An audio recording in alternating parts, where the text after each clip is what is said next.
Thank you to our sponsor, Keenpin Clothing. Check the guys out on Instagram and some of their fantastic items. Thank you also to Chill Gas Plumbing and Heating.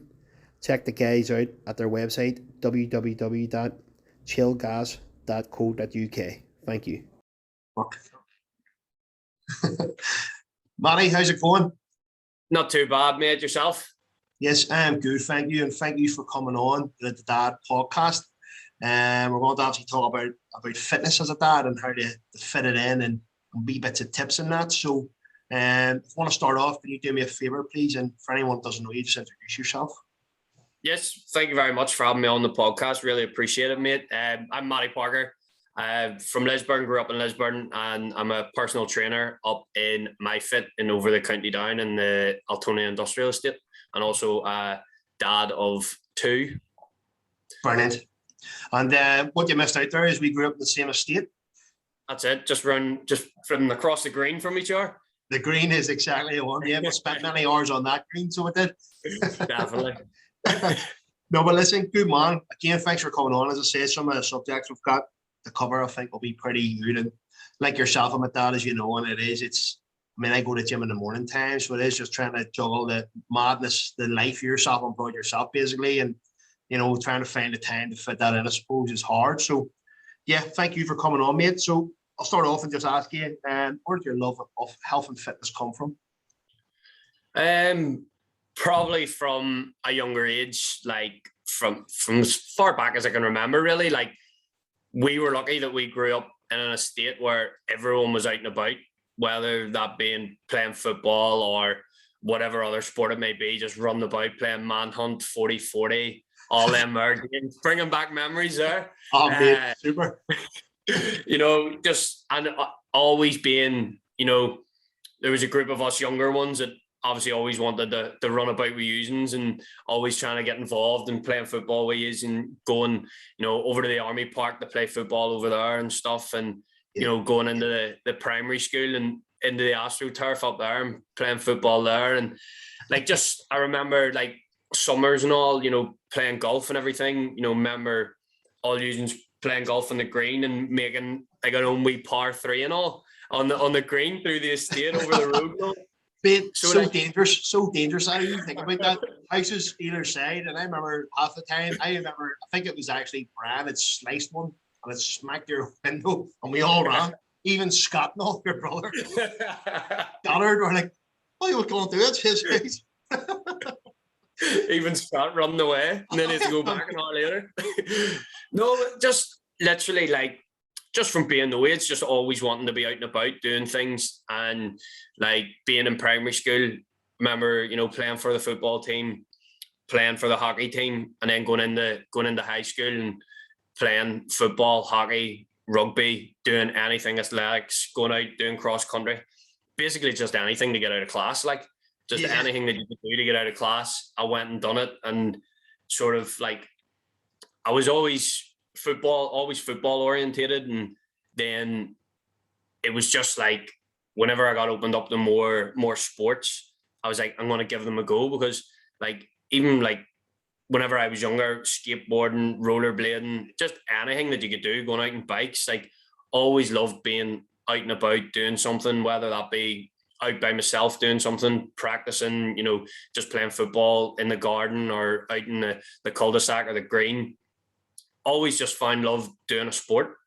And then it sort of, as I got older, I always wanted to get into the gym, 13, 14, you're always I want to get into the gym. You don't have a clue about the gym. Whenever you walk in, you think in your head, I'll go into the gym, I'll do this, I'll do that. And you end up walking on the treadmill for 45 minutes. Yeah. But it was always sort of football, always took the main spotlight for me. It was always, everything was always about football. And grew up, just training, playing every single day, home from school. You were out, ball at your feet on the green, and then playing with all usings, as the younger ones, trying to join in and stuff. And it was always no holds bars, so it was good crack. See, talking about that, right? See, again, obviously, usually the generation below us, but see the generation before us, they barely let us play with them. And that's why when we were younger, we said, obviously you and Remy were the main two in the estate then. We were they're joined in and they're getting the ball because they let us join in, but they never passed us. So we were just running about like going, or if I had a football, they let you play it because you had a football. And then I remember that clearly, like you're going, right, you know, oh, yeah, you can play, you got a ball, yep, play. Next thing, I'm like, I've got to go in. They're going, we're still playing the match. So come and fire in your garden after. That's the reason they let us play, where we made a deal as kids to say, well, when you came, they're going to play and they're going to get the ball, because at the end of the day, as you said, like, that's all we done as kids was play football on that green. And one of my earliest memories of you is, again, you didn't like football at the time. You were kind of hemming and hawing while you wanted to play. You probably turned out one of the better players of the estate, you know. So you'd have been on your skateboard and be like, come on, Matty, and you're going, no, I'm all right, I'll crack on here. It's like, what's going on? You like football, you know? And he's going, I'll take time. And then next thing, bang, you're straight into it. You're going, fuck, he's a good player. It was a skateboarding. Whenever I was really young, the skateboarding, I don't even know where it came from. I think sitting up watching extreme sports, you know, the extreme sports channel. Like, see, even now, mate, I find myself sitting watching videos on like mountain biking and skateboards. And I think it's just a love of sport. It's not even like I love football, obviously, but it was just at a younger age. And even now, it's just having a love for sport, and it's just something that's stuck with me from no age, like. Yeah, like it is, and I say football would have been the dominant one. I remember Sammy Kelly trying to introduce rugby in the estate. Did you play that day? No, I don't think it did. Remember I was about 2 foot, so I was the smallest kid ever. Mate, it came out, I think it lasted about half an hour, and I thought, this ain't for us, like, too much contact involved in that sport. So it's straight back. He brought in, said, "Do you ever try rugby?" No. It's like, and he told us the rules, whatever. And next thing, we're fucking running to each other and all. I was like, this ain't for me. Like, I'll just go back to playing the matches. And you've been on the house phone ringing around. We've got 9 players, need another one. Do you want to play? Yep. Right. We've got, ring everybody else, got 10, meet at 1 o'clock. Well, back in the day, like everyone there, next thing we're all congregating on our green. Here. Yeah. Do you remember the trees in the green, do you? Yeah. They never last long. Did you? Can't admit that, mate. That was a crime, man. Funny enough, I was at my mum's on Sunday, Mother's Day. Mum still lived the estate, like your mum and dad. And I had Alex around our front and stuff, and I've just got loads of memories coming back. I went onto the green there and I looked at the trees and I went, I just remember, funniest memory I ever had of them trees. As nobody will know watching this, but Balmacouse Park, we used to play football in the green, as we're saying, but for some bizarre reason, the neighbours decided to stick trees in the green to try and stop us. I think it was, wasn't it? And they said you put a big muck pile, didn't they, on the green? Yeah. Yeah. Uplifting it and putting it into their gardens and stuff. I rebelled a bit, and then we got the trees on. And I remember Davy Armstrong taking a pass and turning out and run. Like, remember the trees had cages? Yeah. Straight into the tree. And down. Like, how many trees would there have been planted? About 10 trees all over the place. And you had to navigate around them. Yeah, all wee thin ones too, with them cages around it, and there was just, and then there was the muck down at the bottom. So even if you ran near it, you were going over stones and everything. It was mayhem. Even though the green was on a slant and you were running downhill, you were like, I want the top hill first. I remember switching around half time. You had teams, 4 and 5 teams, you had captains and all, with the turn around. And then we made nets and all. We had a building site, we made nets and stuff. But yeah, going back to the trees, we had them trees, and we just decided one night. We had a few drinks. We were at 15, 16. I'm probably admitting a crime here. Do you know what? We want to rip these trees out. So we left enough for 2 nets. And wherever they weren't avoiding or on the pitch, next thing, rip the trees out.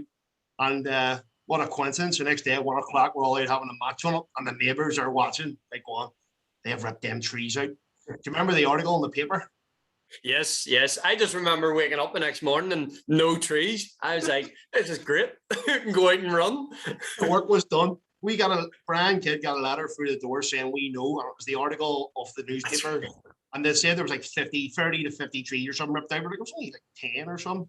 There wasn't that many. Like they done it. I'm a dad now, and I've said it again. Like, you know, you're going, see my son. Like, again, there's lads that live next door to us. So and their balls come over all the time. Like, see, back in the day, if they went into the wrong garden, you were like, I'm never getting that ball back. Your man threw it in the bin. I was just like, as a dad, as I said, no way, you know, never let that happen. Like, you couldn't picture doing it. Like whenever like the kids around here, like if they're walking past and all, like I'll go and steal the ball off them, like kick the ball away from them and all, and like just mess about with them. Or if they're walking past, like a load of the kids come into our garden and like they're only young around Marcy's age, like, but I'm always out and kicking the football with them and passing it about with them, and like you can never picture of putting it. I always remember the one it was like, oh, the ball goes in there and knife's going through it, and you're just like, that's my good football. I only got that, and you would be raging. Or if it would have hit, remember if you were playing in a cul-de-sac, it would have hit a curb, bounced over the fence, and you were just like, that's my ball gone, can't get it back.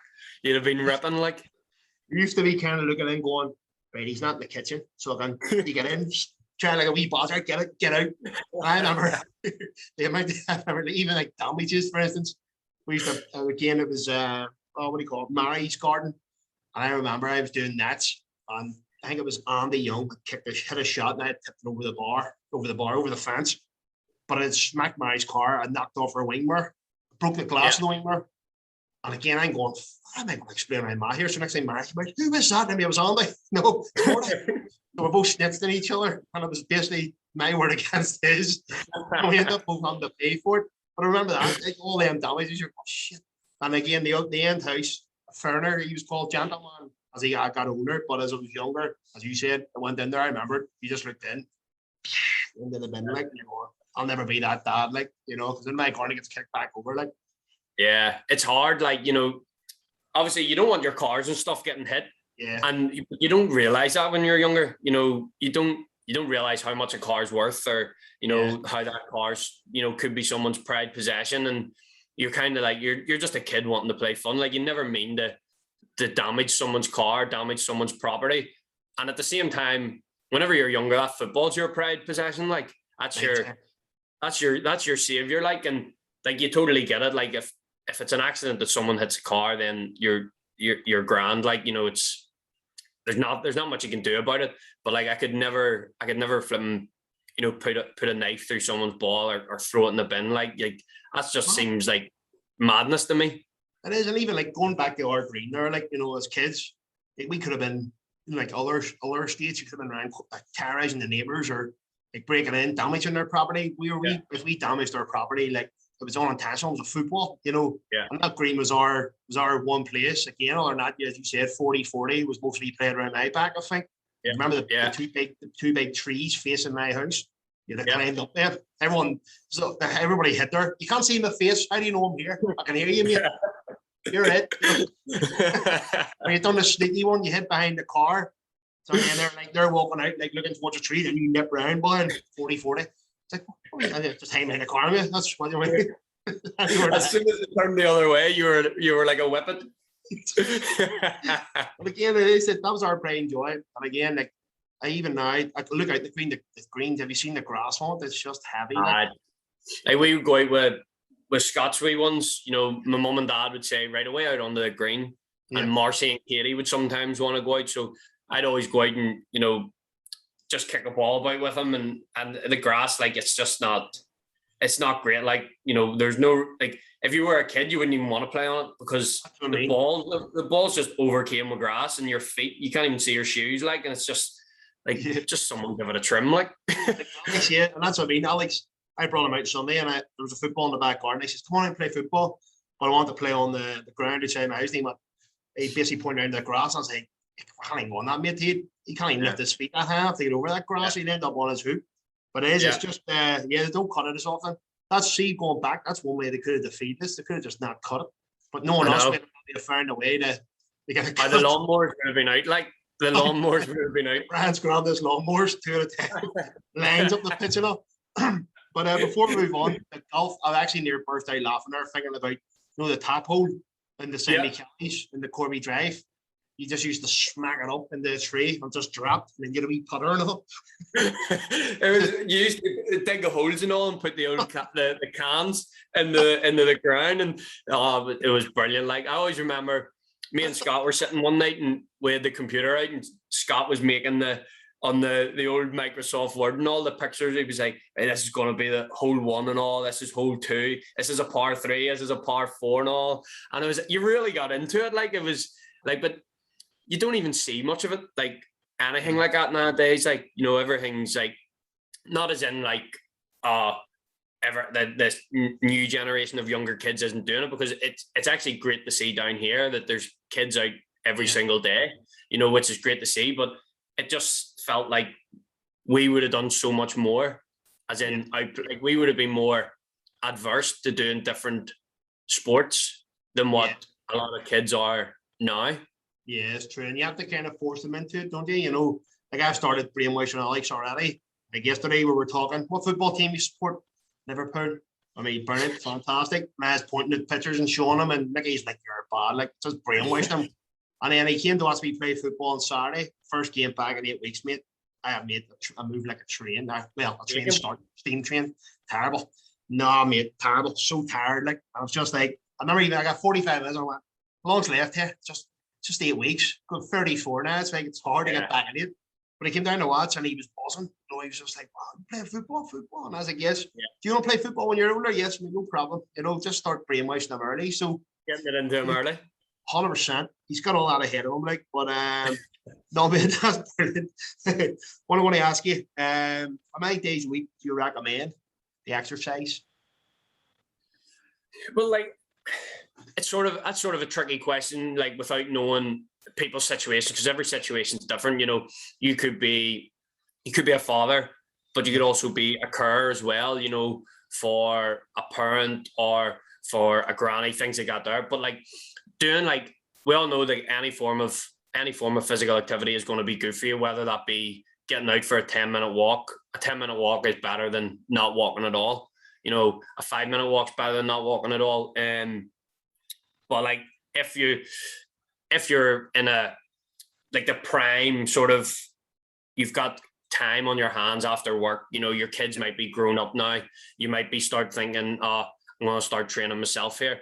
You know, starting off with a 3-day a week, into the gym 2 days a week, and, you know, like we spoke about before, building that up and not be going in to bust yourself, because what you're going to do there is you're going to be sore the next day and you're not going to want to go to the gym. Whereas if you go to the gym, let's say, for example, on a Monday, and you go in, you get a good session, you feel great after it, and the Tuesday you can't walk, you can't move off the sofa, then that gym session is basically pointless, because the likelihood of you going back to the gym that week is like very, very slim, because you're so sore. But you want to be able to go to the gym, go out for a walk after, go out for a walk the next day, maybe go into the gym the next day if you've got the time. And it is working with, you know, if you do work with parents, and it is tricky for them to find the time, and it's not about that, you know, how bad do you want it and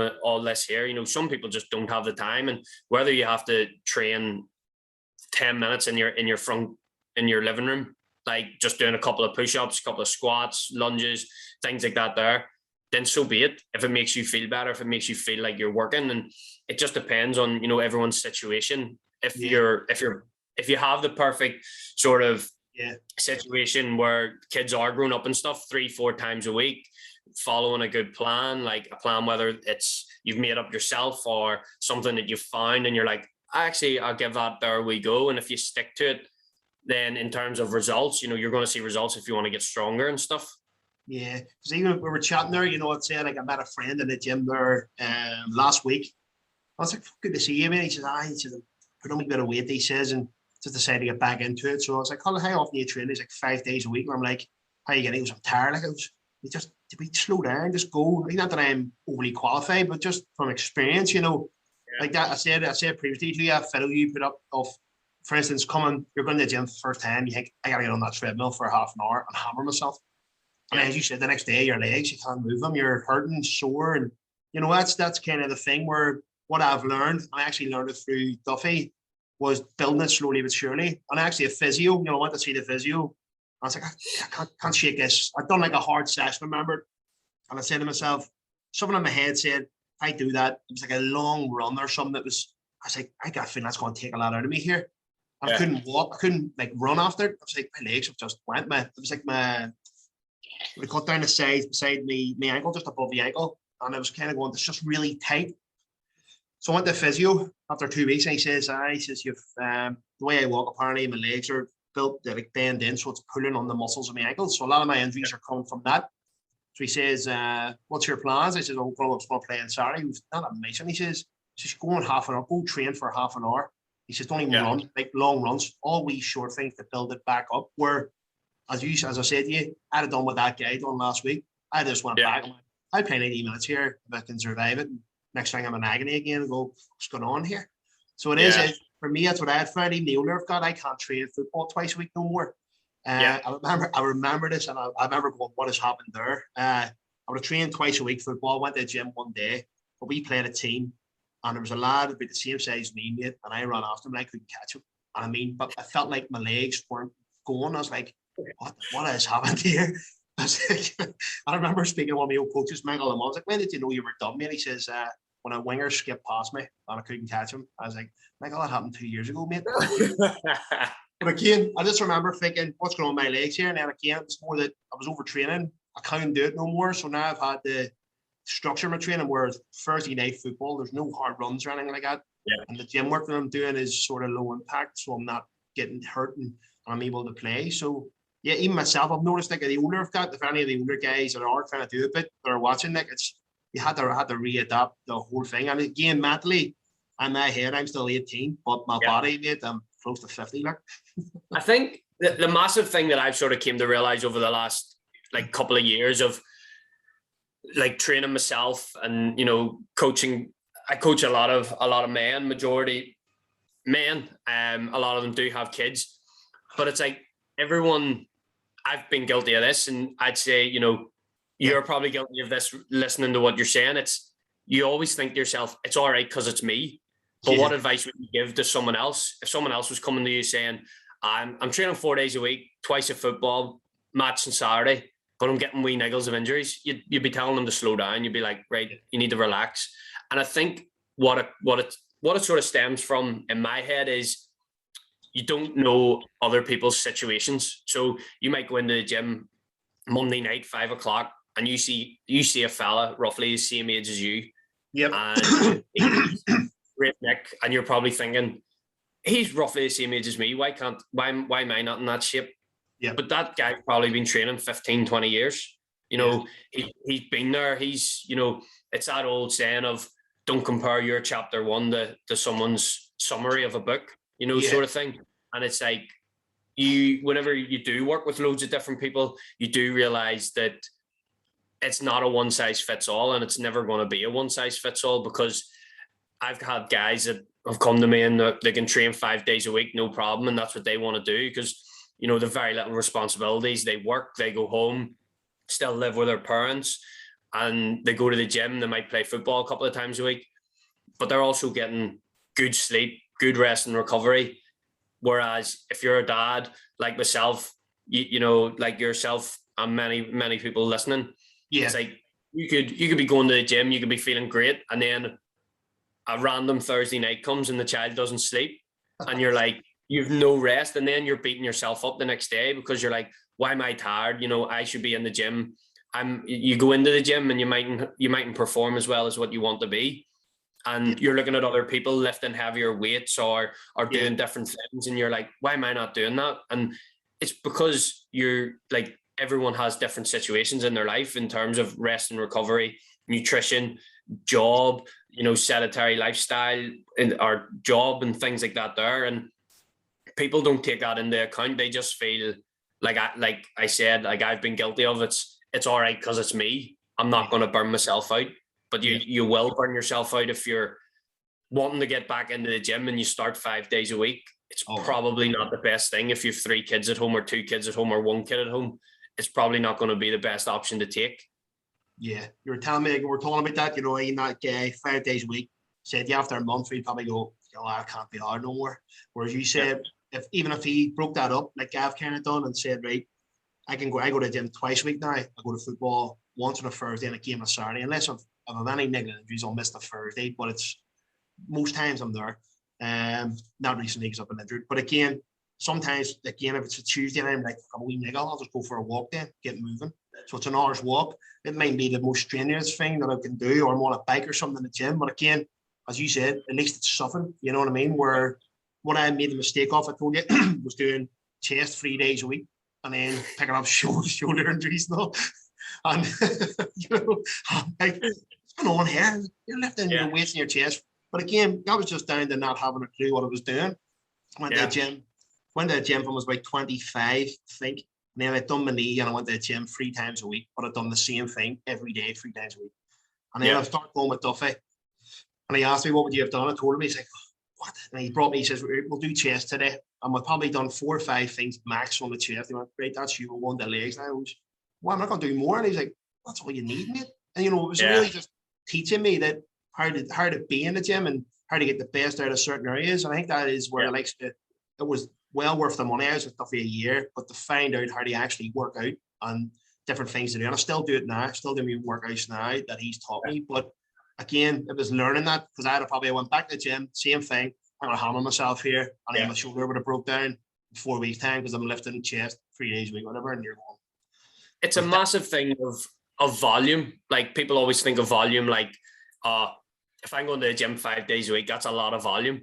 But you could be putting that sort of volume into a 3-day a week because volume in terms of as well can correlate with intensity. So if you're maybe coming in doing chest 3 times a week, you can I'd say you'd be comfortably saying that you're not going to be working that hard your chest if you're able to do it 3 times a week. You should, you know, there should be a bit of stiffness there if you're doing chest 3 times a week. But like if you're coming in, say for someone who's very busy can maybe only make the gym 2 days a week, like doing full body is absolutely a perfect way to start off.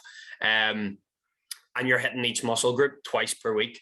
And if you're training with good volume, good intensity, it's more than enough to start off. And, you know, and then you want to start looking at your nutrition. You want to start looking at your diet, you know, how you feeling, how's the energy levels. And because like we were chatting beforehand, you know, you go to the gym because you want to feel better outside of it, not because you want to feel good. Obviously you want to feel good inside of it, but you go to the gym because of the benefits it gives you outside of it. And I seen a video, and it was a dad actually, and it was kind of like that Christmas one of, you know, remember the granda lifting the child up. Do you ever see it?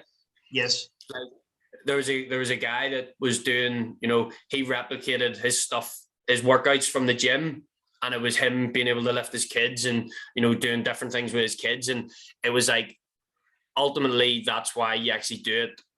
And yes, you might be 26 like myself, or 30 or 34, 35 and sit and think, actually, I'll be able to do this, you know, for ages, you know, I'm going to be able to lift my kids, not a problem. And then all of a sudden one day it's a wee tweak in the back or a tweak in the shoulder, and that then becomes more difficult over time. But it's about being able to prolong them experiences with your kids, of being healthy with them, being able to run after them. And I always say, like, you know, you do want to be able to go to the park with your kids and run about, and you do want to be able to do that, and you want to be able to tire your kids out, not the other way about. Like, yeah, so true. You know, again, I was telling you, I injured 8 weeks ago. I went back on Saturday and I was absolutely beat, like, but it was how quickly I lost my fitness in 8 weeks. You know, it took me, I remember starting back in pre-season, and no way obviously with COVID and stuff, we just went back. I couldn't really do pre-season. So I had a match and I went, right, I'll see how I get on here. But I was saying, but I've been training with Duffy hard. So again, fitness wise, you know, the time we were in XL, we were like lifting tires and things that were tiring me out, but I wasn't hammering my legs. Or if I went and ran for 5 miles or whatever, not that I could probably do that now, but I would have broke down, my knees would have been sore. And so I was like, again, go back, I was fine, but I went right this time. Like I've been pain free for 2 weeks. Say 2 weeks. Sorry, I had a bit of pain last week, but again, from I've been injured. So I haven't been able to basically do any of that stuff that I could do with Duffy, you know. So I went back on Saturday and I was like, he said 45 minutes. I was, I'll give you 45. Luckily, the team weren't that good. No offense to them, like. So it was easy, just able to coach through it, right? But as I said, you racked 8 weeks. Like that was 8 weeks. And, you know, there's dads going to be watching this, going around the same age as myself, maybe the same age as you, we went older.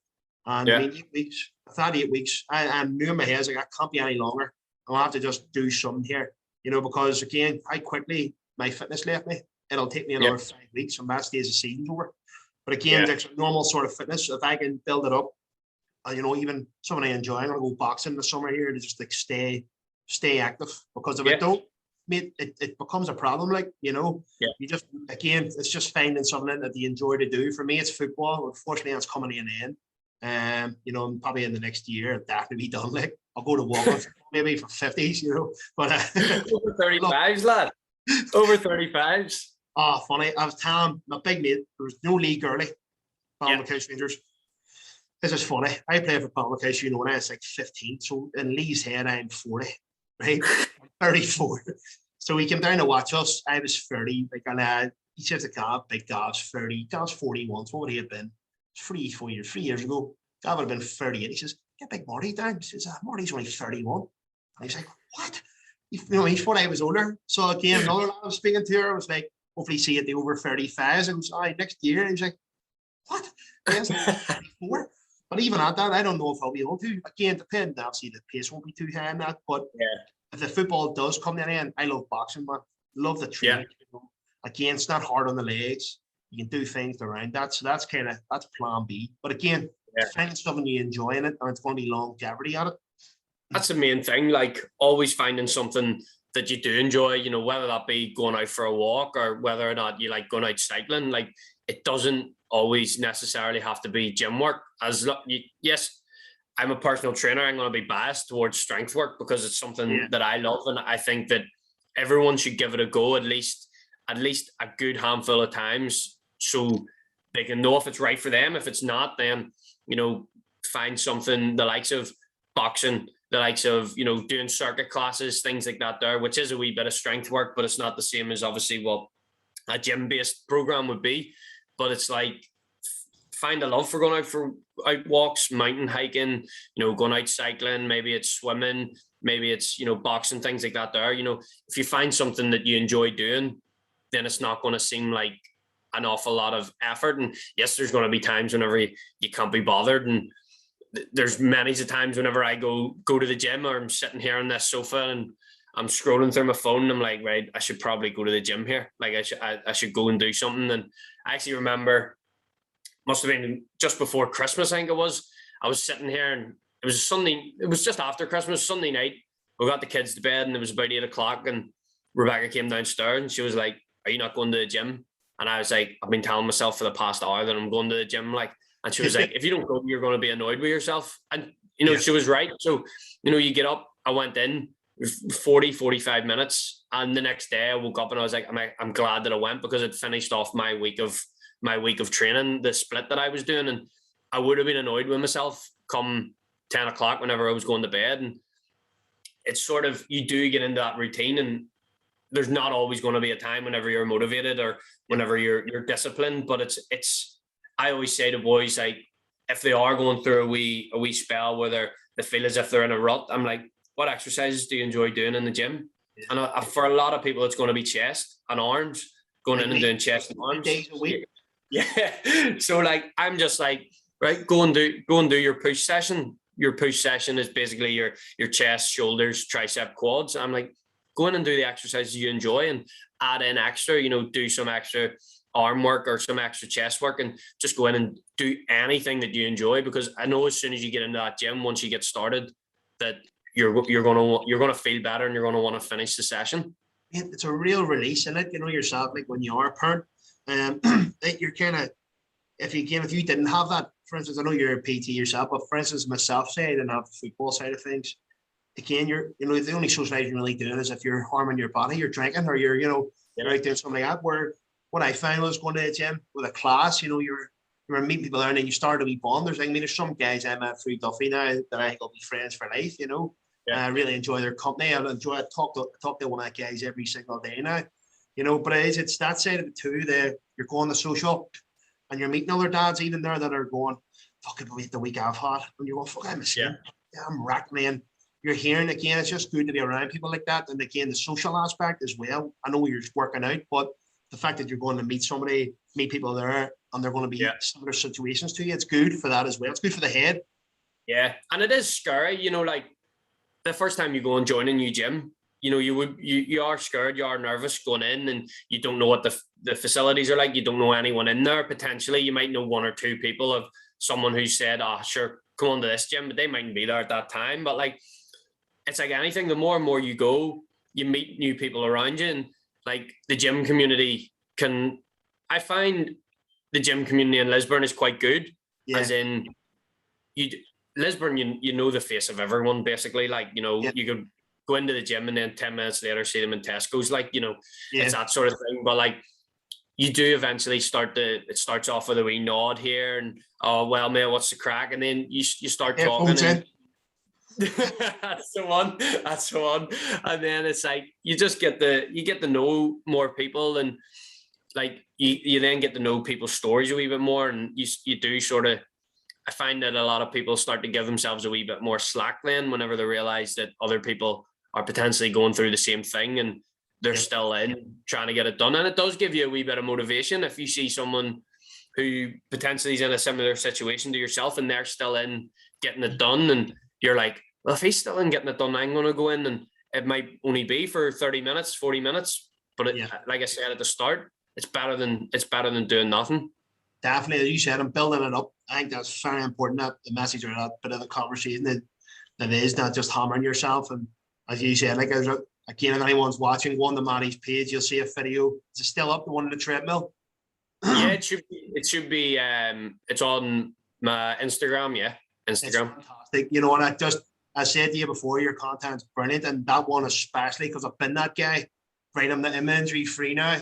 I'll hammer the treadmill, then I break down. I'm going, why am I breaking down? It is just walking slowly but surely. And then, you know, because again, even talking about the football side of things, like I played Saturday, I was said 45 minutes.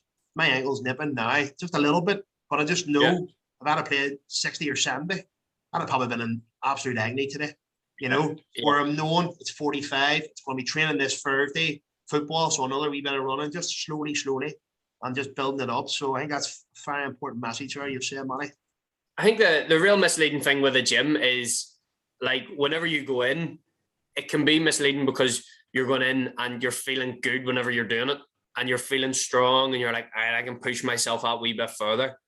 And then, yes, you're like, you catch a wee bug, and you do have to restrain yourself from going whenever you catch that bug.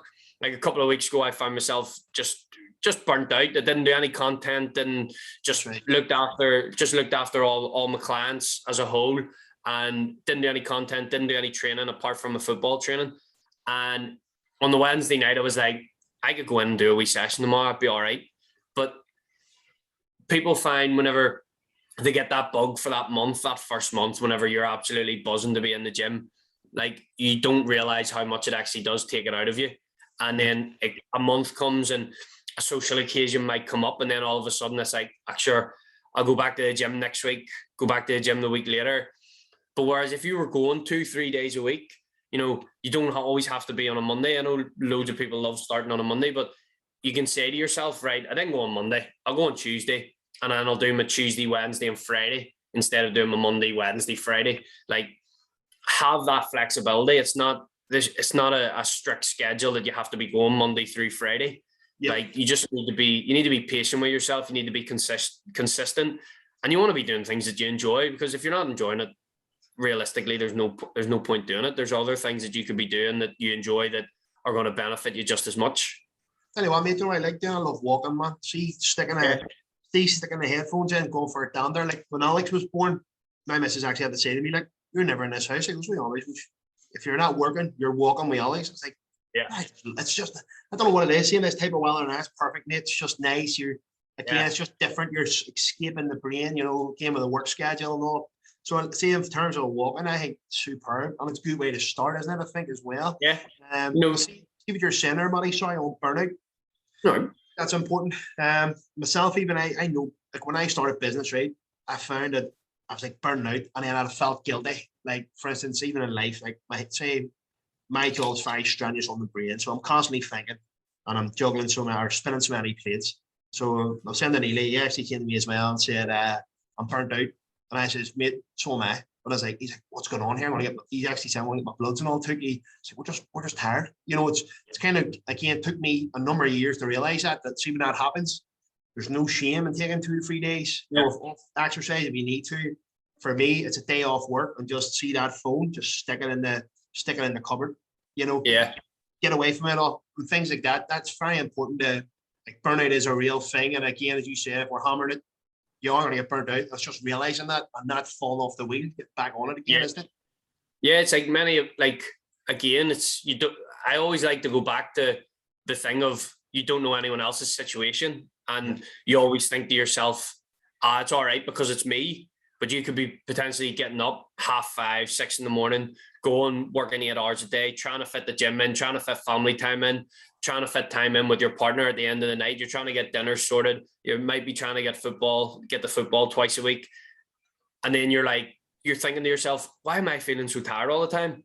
Because you're trying to cram so much in. And yes, people do have to cram things in, and it might work for some people. It doesn't work for me. Like, I like to have my sort of wee routine, and I sort of stick to it. But like you said, there's no shame in having that sort of burnout. And that's why I did a post on just saying that I took a full week off of no content, not thinking about business and where my next video, what am I going to do for my next video, and like not training, just chilling out. But like people do, they sort of think about if I don't do this for a week, then I'm falling out of it, but it's no shame, like you said, in taking a week off and going, nah, I'm chilling out this week, because I need it for myself. 100%. And again, another guy, he's not a dad now, but he's a car friend of mine, and we were just chatting. He's been over watching United quite a few times. So again, a couple of trips, traveling makes you tired. He's probably had a few pints, tired as well. He's at the gym every morning. I say most mornings. And he's a car salesman. He says, so we're chatting about business at the end of January. I was like, how's your month? He goes, mate, flat. He says, really busy, but he says, but I'm absolutely wrecked. So I need to book some time off. And what he said to me he says, if I don't book some time off now, while I'm busy, he says, it'll slowly but surely eat into what I'm doing. I'll become tired like I am. I won't be as productive. And then next thing, my performance will drop in the sales. And then he said, next thing, the pressure's on. I can't take time off. So again, self-awareness, that very key of knowing that things are going really well. And like I would have been guilty of that. Just keep hammering on. Next thing, burned out. I'm like, I can't do anything for 2 or 3 days here at work. So I started taking like a day off the end of the month, say even the wee half day, and sneaking off for 2 hours and just having 2 hours headspace ever just to go fine here. And as you said, if I needed a day off at gym, I didn't feel bad about taking a day here and there. Different, as I said, if it feeds into if it's not 1 week, it's 3 weeks, 4 weeks, then it becomes a real problem. But again, it's just being self-aware and just making sure that you don't reach that point.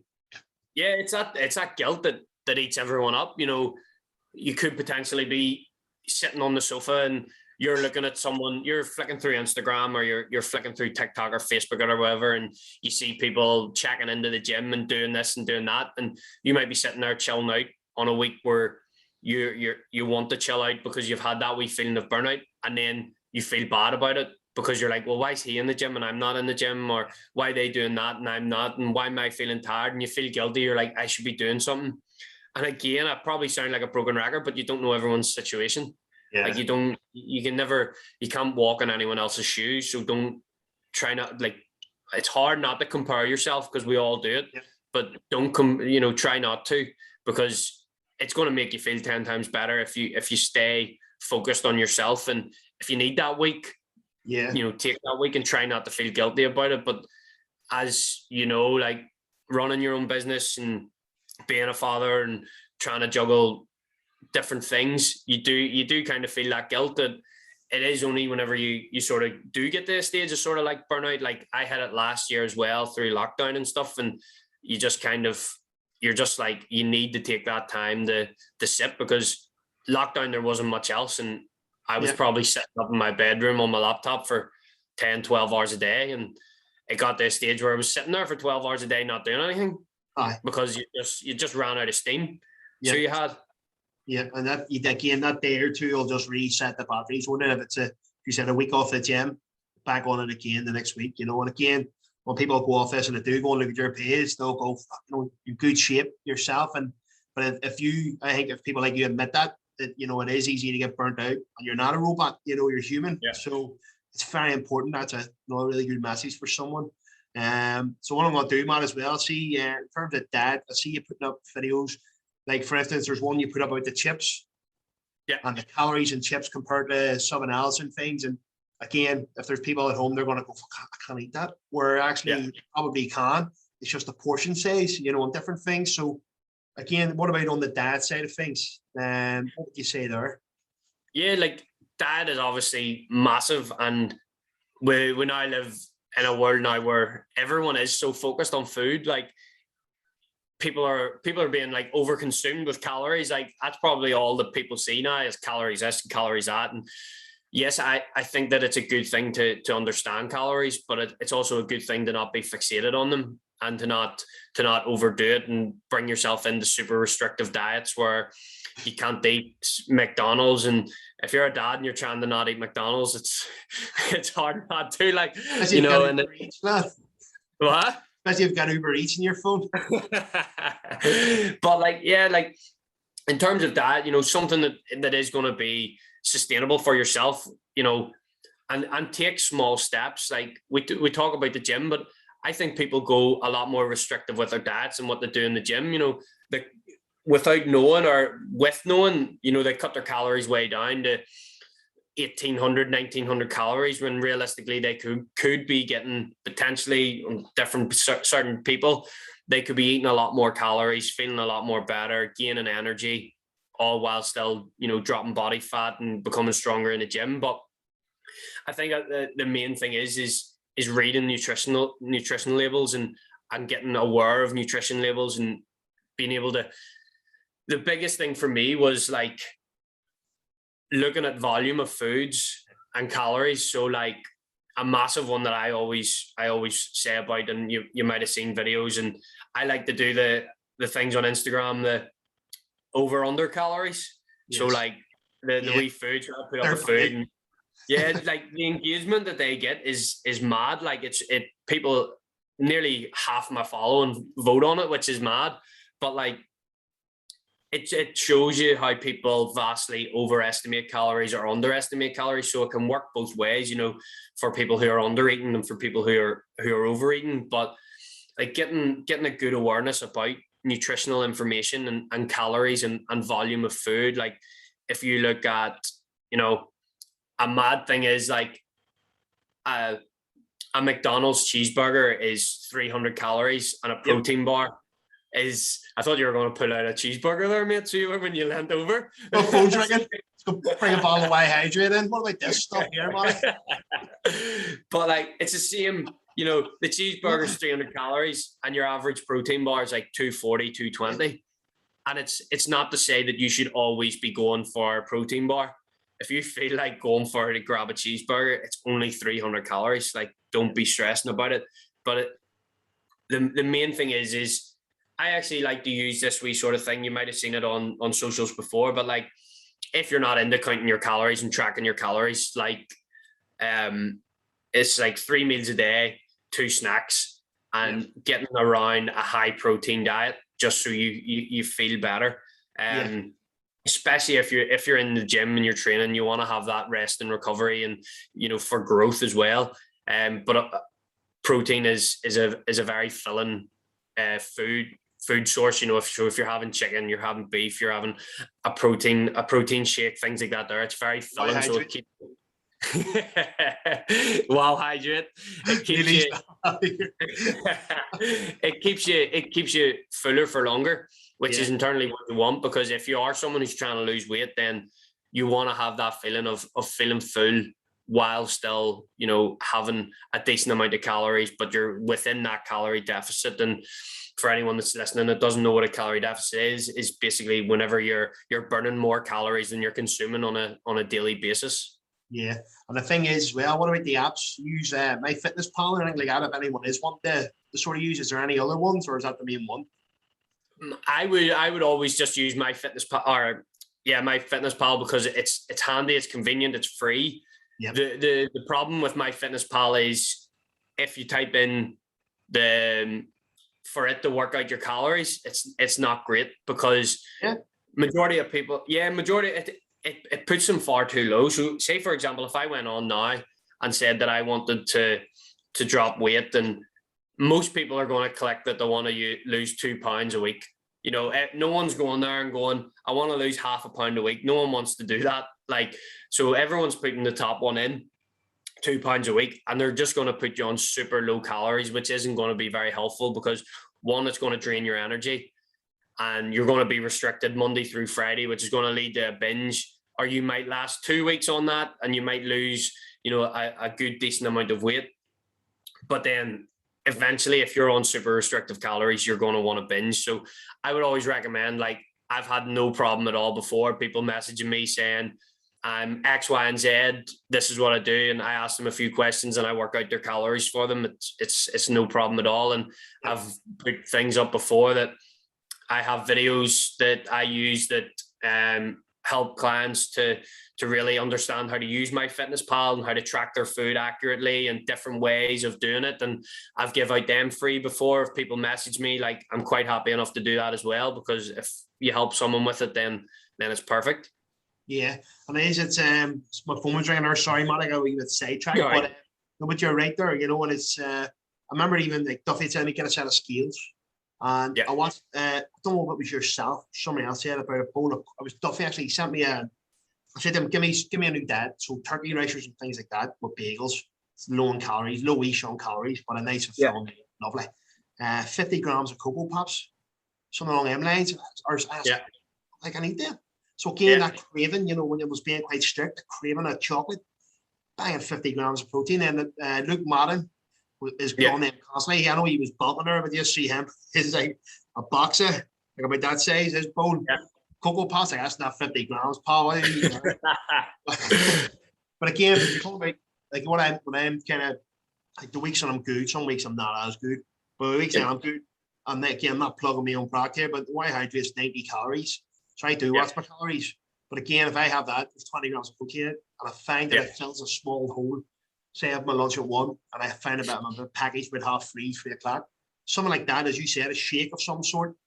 Takes away that urge to want to, because again, you get hungry, you're used to eating monster. You only eat a chocolate bar or something like that. And probably if that, the likes of the protein, we call them the wee bars. What the hell do you call them? The grenade bars or the fulfill? Bars, things like that as well. Just different wee things. What do you make of them? By the way, they're quite high in sugar, I believe, aren't they? No, majority of them are under. Are they? Majority of them are. I had one earlier. I can put one in here. I had the dark chocolate raspberry, which is amazing. Like, you're getting 20 grams of protein. It's 9 grams of fat. But like, if you're looking, the way that I see it, sugar isn't. Foods and things like that get labeled as being the devil and the worst thing for you, but it's an overconsumption of foods altogether that is the reason why people end up putting on weight. It's no one food, and there's plenty of lower calorie alternatives now, and like there's no real direct correlation between someone having sugar and them being overweight, whereas someone might be can't have any sugar, no sugar, but they could still be overweight because they're over consuming on different calories. It's like, it's the one of bread. Bread was always a thing that bread makes you fat, bread puts weight on. But it's the problem with us is if we have a round of toast, we're going to have half a loaf of toast, or you sit down to having a soup, you have half a loaf of bread with you and a load of butter. The butter, mate, unbelievable. Well, like, to go back to sort of that, the diet, it's sort of cliche to say, but the diet that's going to be sustainable for you. But the one thing that I would recommend to a lot of like people who are on the go and people who lead busy lifestyles, that it doesn't have to be made from scratch every week or every day. And if you're having a bowl of cereal in the morning, like, it's completely grand. Like, it's mad going back to the calorie thing about granola. Seen as a super thing, a super food, a super cereal that's really good for you. But if you weigh out 30 grams of granola and it's 240 calories, it's literally nothing. Like, but if you weigh out a proper bowl, like, it's 1,000 calories, which I've been eating most mornings because I'm trying to gain that wee bit of weight. But like, it's mad. Like, my partner comes in, Rebecca, and like, I'm like, that's 1,000 calories in that bowl, and she's just like, I still can't believe that. And like, people do eat that and they're like, I'm going to lose weight eating this, but it's not going to happen. And it's like, it's the same as if someone was to come to me and say, mate, I'm eating takeaways 5 days a week. You know, what's the best thing for me? I'm like, go down to 4 days, go down to 3 days, go down to 2 days, gradually bring yourself down. Or someone's saying, I'm drinking 2 bottles of Coke today. You know, what can I do? Have you tried a Diet Coke? Have you tried Coke Zero? Have you tried Pepsi Max? Simple alternatives that are going to go, they do go a long way, making that switch, especially if you're having 2 tins of Coke or 2 bottles of Coke a day, making that simple swap. And like, for me, I don't know, there's no difference. Like, I don't know if it's because I've been drinking a Coke Zero for so long, and like then people say, oh, but Coke Zero's bad for you and all this here. Like, there's nothing, there's no research to show that Coke Zero and artificial sweeteners is bad for you, and that compared, you know, you're going to get with your Coke, and like your full sugar Coke, which has 100 times more calories than what a Coke Zero is. So if you make that simple choice and go down from two bottles of Coke a day to 2 bottles of Coke Zero a day, there you've knocked out an easy 1,000 calories a week. Mate, talking about that, right? On a similar note, I used to drink, obviously, with a tea or coffee, I had 2 sugars, right? Yeah. Up until about 2013. And the reason I'm saying that is, I was like, you eat something and then you get the taste of the wee sugar, and it's like, oh, I like a cup of coffee. So then I was told, take it out, try it for a month, no sugar, rotten. Couldn't get used to the taste of the coffee and the tea, rotten. But see, after about 4 weeks, and again, I have a 1 sugar on a Saturday morning. My coffee is like a treat with it. Treat. How daft is that, right? But 1 sugar, that's the odd one. But again, on a Saturday morning, it would only be our Sunday. But again, I now like the taste of coffee and tea. Bang, because I was used to the sugary taste. So similar to the drinks there, when we were kids, you want a Coke. Yeah. My mum, not allowed Coke. That wasn't allowed any drinks, nothing like that. It was like Diet Coke. Hated it. And now I drink Diet Coke, I drink Pepsi Max. And sugary drinks now, Coke, Pepsi, like full fat Pepsi and all, I think the taste rotten. But again, when I was a kid and I had it, I loved it. But again, when I was told I wasn't allowed no more, it took me a bit of time. So it is just sticking with it in it. You know, like the tea and the coffee thing. I know people, I guess a tea or 2 sugars, and they're having 4 cups of tea a day. You know, again, it's something simple as that for somebody taking their sugars, or their 8 sugars a day, or their tea times 7 days a week. That's a lot of calories. It's going to go. They're going to go a long way, and it's like going back to that sort of where you were saying there. No, you're not allowed Coke. You know, being restrictive with it. It's the same as what we are with adults. It's like whenever if someone's used to eating 3 takeaways a week, and then all of a sudden they say, right, Monday's coming, I'm not going to have a takeaway for 4 weeks. It's very unrealistic that someone who has been eating 3 takeaways a week for the past 4 years of their life, that all of a sudden, because a Monday rolls around, that they're going to stop altogether eating takeaways. It's not realistic, and it's a restrictive diet, and it actually makes you want it more. But if you say to yourself, 2 weeks time, I'll order a Chinese, or I'll order a pizza, you know, I'll stick to my diet, you know, I'll add in a chocolate bar, I'll track my calories, you know, I can have a chocolate bar a day, track my calories, and then in 2 weeks time, you're not so restrictive with it, and it's going to be a lot more sustainable. It's like the 80-20 rule. That obviously doesn't have to be perfect, 80% of healthy, wholesome foods to 20% of the foods that you enjoy. But it's just, if you're 80-20 throughout the year with your training, with your nutrition, you know, you're gonna see good results. You're gonna feel a lot better, both physically, both mentally, and energy wise too. Yeah, I think again, it's not that everybody can afford a PT. You know, I think that's very important to mention that. You know, it's just, again, a few years back, I probably couldn't afford it, but again, you can. It is worth that year of knowledge I gained from Duffy. You know, will stick with me the rest of my life. You know, where before that, as I said to you, just 3 days a week, daft. You know, diets, portion sizes, things like that. You're going, what's going on? Why am I not losing weight? But of portion sizes are massive. You know, you don't even realize it. It's just, you know, if you can find, if there's somebody online or even a YouTube video, somebody that's going to talk about that, it is very important to get a bit of understanding of all that, you know, because again, it's just changes you. As I said, a bowl of, as you said, granola, I wouldn't know it was 1,000 calories, and I'd have thought, I'm eating this and I'm being healthy. But what I don't realize is you're literally taking just under half your calories you should be taking a day if you're on a deficit. And it's like small things like that. And the fact that having that bowl, but you could have the similar sized bowl of Cocoa Pops, and it's you want to enjoy it more and it's less calories and all. It's just Yeah. just getting that understanding. And again, anyone watching, I know I keep saying, but go out and check your videos, mate. As I said, I always text and say they're fantastic. Yeah. You do one for us for a while, because as I said, it's just letting people know, as you said, that wee scoop of chips you put into the air fryer, wasn't it? Yeah. Stuff Yeah. like that. That's so important for people. And that's the convenience side of thing. Like I mentioned, like it doesn't always have to be cooked from scratch. And yes, I put videos up of making donuts and things like that there, because it's a bit of crack and I enjoy doing that. And people like to look at it and see like, oh flip, them donuts were only 160 or 116 calories each with 10 grams of protein. But it's like it doesn't have to be all cooked from scratch. Like I put a video up as well about firing chicken into a bag, them spice bags. Whack that in the oven for 25 minutes. There's your chicken. Last night, me and Rebecca done that. Whack the oven into the chicken, or the oven into the chicken into the oven. And then had them oven chips. And it's like, the meal last night that I had was probably around 500-600 calories, which is a decent meal.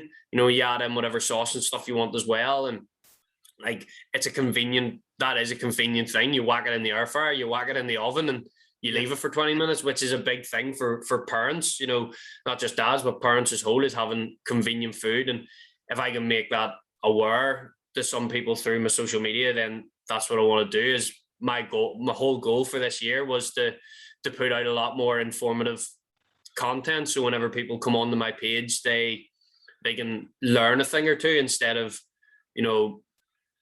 like the different sort of aspect of, a lot of typing. I like doing it through video format and showing people.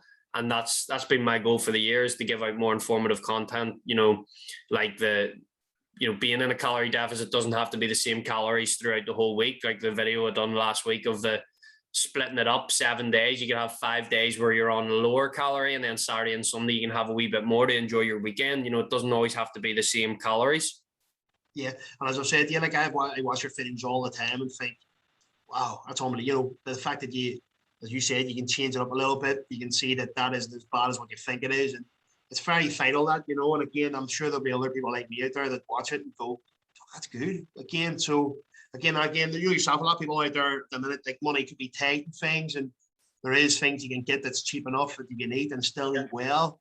It doesn't have to be all these fancy dear diets and buying your ready meals from your companies and things like that. Can be stuff that as you said, you can make at home that'll do you, and it's going to be in a budget as well. So yeah, Lidl's my best mate. Like, I love Lidl.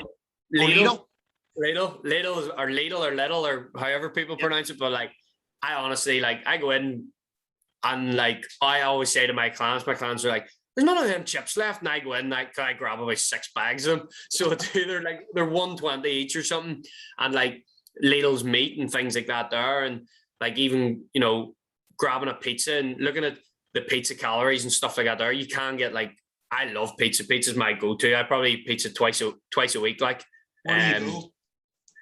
Sainsbury's do a good sourdough one, and then the Spars do a good stone bake one as well. And I always try and find them for around 600 to 800 calories, because that's a decent meal for people. So I always try and put it on social media, like, this pizza here is 700 calories.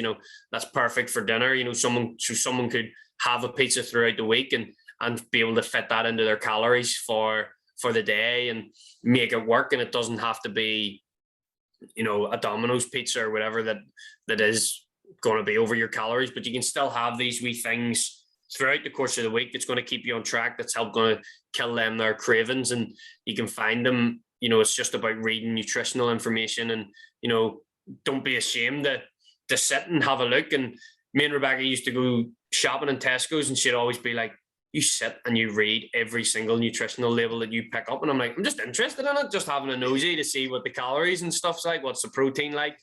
And like, that's how you learn, isn't it? By doing things and reading things. Again, then speaking to people like yourself, and watching your content, different things. And that's we're saying, like, the beauty of Instagram and Facebook and YouTube, whatever, it's out there. I could literally probably type into YouTube now, video on nutrition, and I could find probably something that'll be an hour or 2 hours long, or one that's 10 minutes long, and tips to eat healthy. And It is. It's just reaching out. I think a lot of people, there's a stigma around that. You know, people don't want to admit to it and stuff, where there's no harm, you know, in that day. Yeah. We get the end age, your metabolism stops. Mine stopped at about 25, 26. I was like, what's happening here? You know, I remember I met a lad I hadn't seen in like 5 or 6 years. He went, you were a stick the last time I seen you, like an actual wee stick. Now you're this big beast. I'm really joking. He's just like metabolism, man. You know, it's not going to last forever. Like, my hair's gone too. Have you noticed that? But but it's just again not being embarrassed about it. And I'm not embarrassed one tiny bit about it. And at the end of the day, weeks I'm very good. There's weeks I'm not so good. You know, there's even weekends. Like I get there Friday, I'll be honest. Like my missus goes to work on Friday, and the lads are the wee baby. Obviously, he wants burger and chips every single day of the week. Doesn't get it. Like, but that's if you ask him what do you want to eat, burger, chips, no son. Beans and you're getting all these burger chips, no. Chicken nuggets, no chicken nuggets, man. What do you want? You know, so we're now meat is now chicken nuggets. Everything meat related chicken nuggets in his brain. So if it works, he does it. But Jack's like, oh, get a pizza. And I'm like, that means a Michelangelo saying, you know, I was like, I'm trying to be good here. You know what I mean? Like, give us a steak McGann or something. But the steak, come on, let us eat in.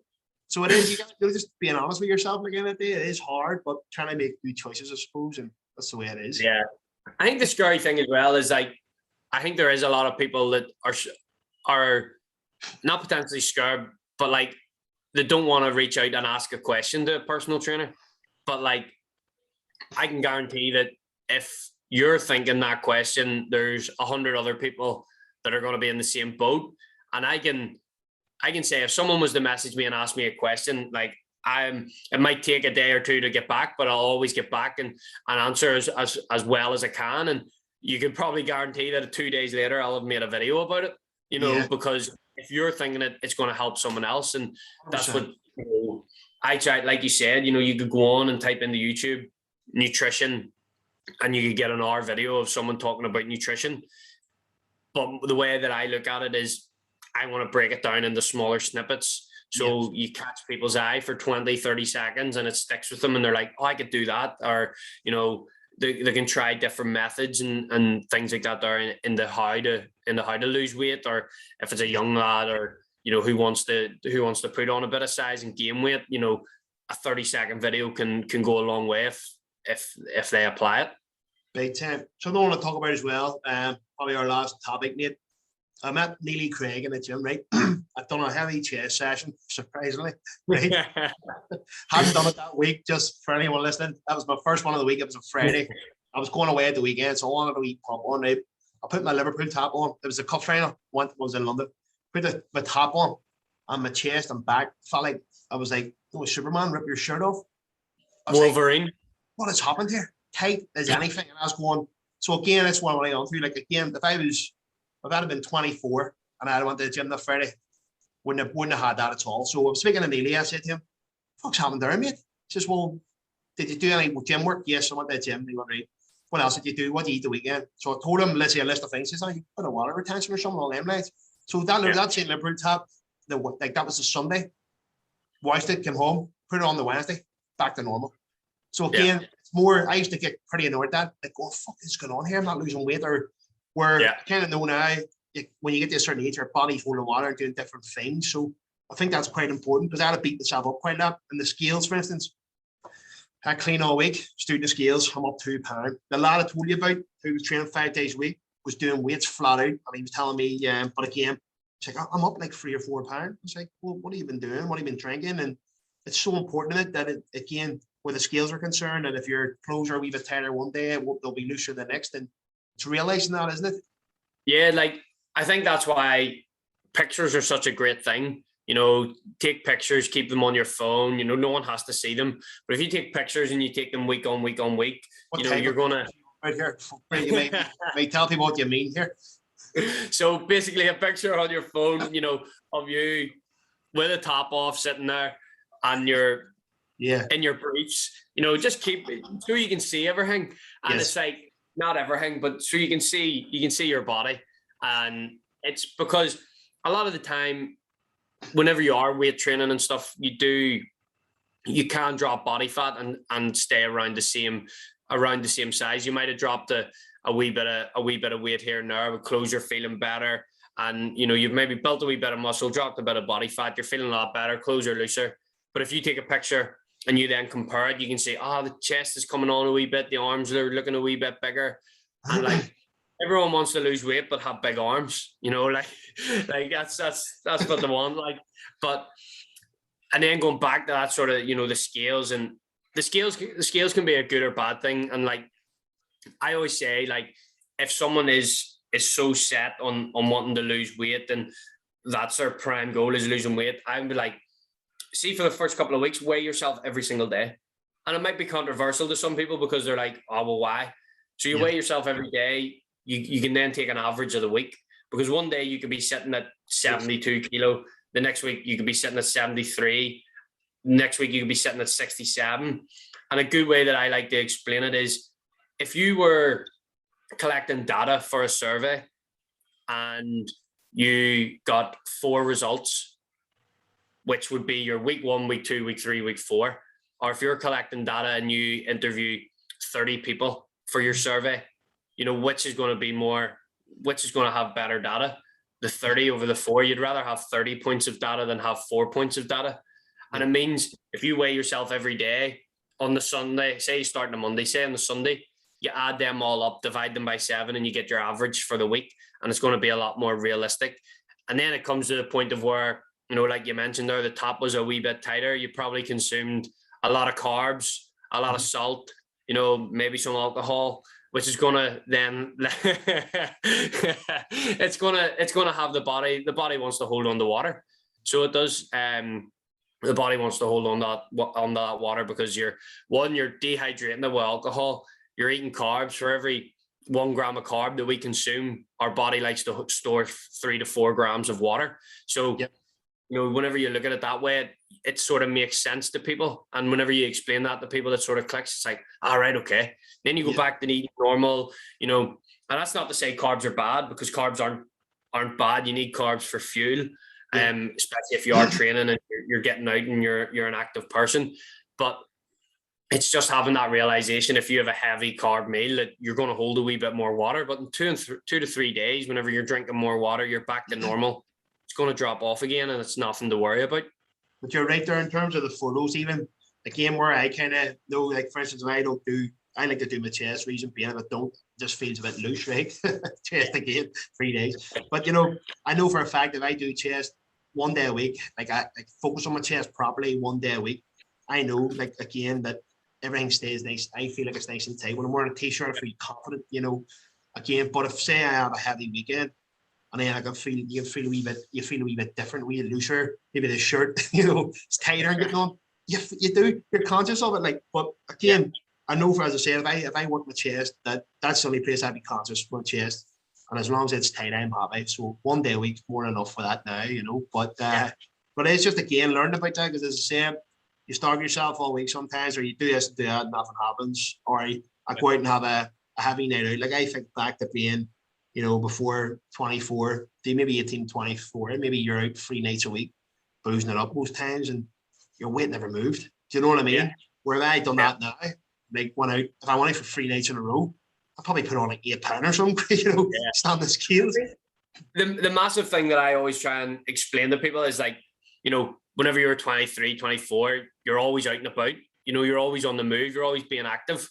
Whereas now you're a wee bit more sedentary, you're a wee bit more chilled out, relaxed, at an office chair, or you're home chilling out. But like whenever you're 23, 24, 18, you're always on the go. People say, about the metabolism and stuff. And I'm like, think back to what you were doing whenever you were younger. You could eat anything you want because you were so active. You were out, you were burning calories constantly. You're always moving, playing football, doing sport. You may out running about up to no good, whatever people were at. And now you're not as active as what you once were. And that's why the weight then starts to drift on, because the eating habits don't change. Whereas if you were to change your eating habits as your life becomes a wee bit more slower and you've got work and you're a wee bit more sedentary, then that, it wouldn't happen. And you still want to be aiming to get your steps up as high as you can. I always like a round estimation of, 6,000 to 10,000 steps a day. But realistically, if someone was they look at their average steps and they're sitting on 1,000 steps a day over the course of a week, I'd be like, right, okay, let's aim for 2,000. It doesn't have to be a massive jump between 1,000 to 10,000. That's hard, isn't it? 10,000's tight in the legs, like it is. Yeah, a lot of people. I done it during whenever I had COVID. I done it in the house, and it was very, very tough hitting 10,000 steps in the house. Like it was really difficult, and it puts it into perspective how long 10,000 steps takes. And I've got people that are like, they do 10,000 steps in their job, 12,000 steps in their job, and they're like, I couldn't think about not hitting my 10,000 steps. But on the flip side, people who work in offices, sedentary jobs, they're like, it's a struggle for me to hit 10,000 steps. It's like, right, okay, well then let's build it up. It doesn't have to be 10,000. You know, everyone likes to use the round off 10,000 because it's a nice number to have to hit. But if you slowly build that up, 2,000, 3,000, 4,000, 5,000, it then becomes easier as time goes on as well, because you find wee routes that you like to walk. You find yourself parking further away from the shops. You know, you find yourself walking to the shops, just being that wee bit more active, because you're not constantly, but you're actively trying to be more active. And that is the thing, you know, I'd be conscious that, like, parking somewhere that I have to walk then a wee bit to it, because you're getting a little bit in, you know, because my job is literally sitting here. I say that, like, today, I do a lot of driving as well. So today, for instance, this morning, I was out about everywhere.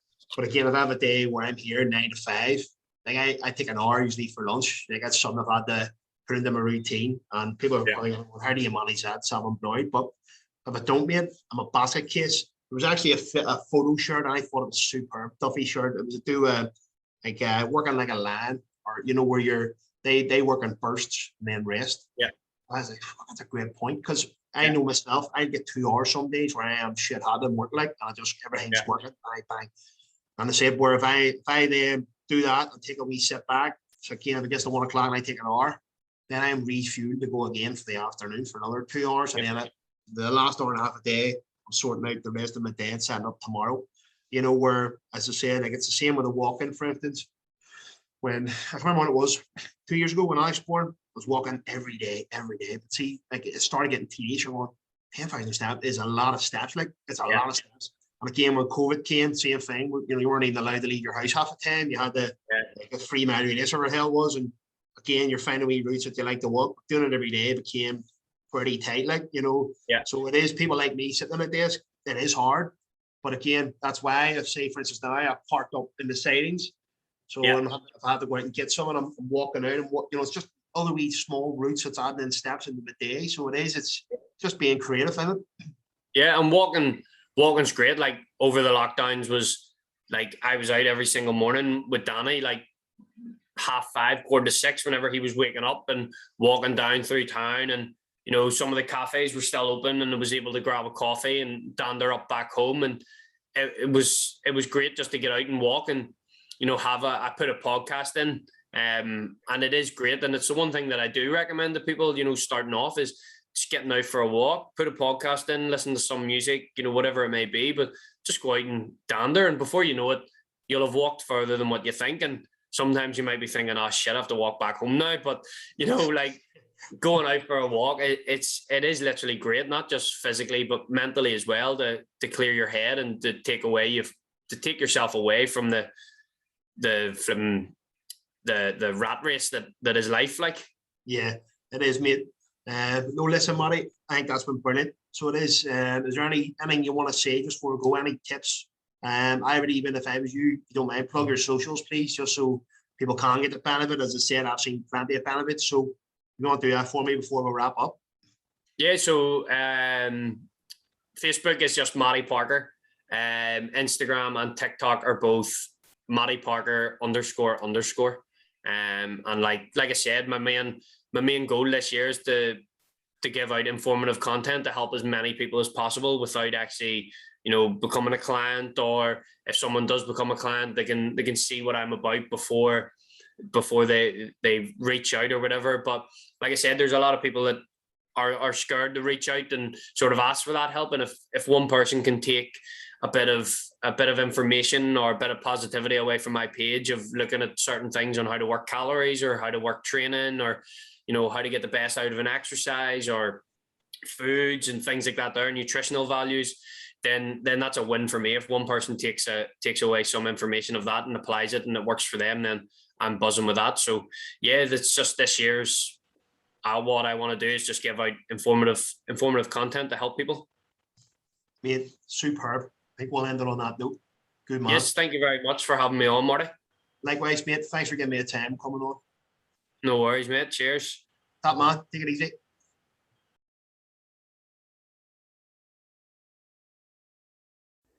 Thank you for watching our podcast. If you like what you've seen, don't forget to subscribe.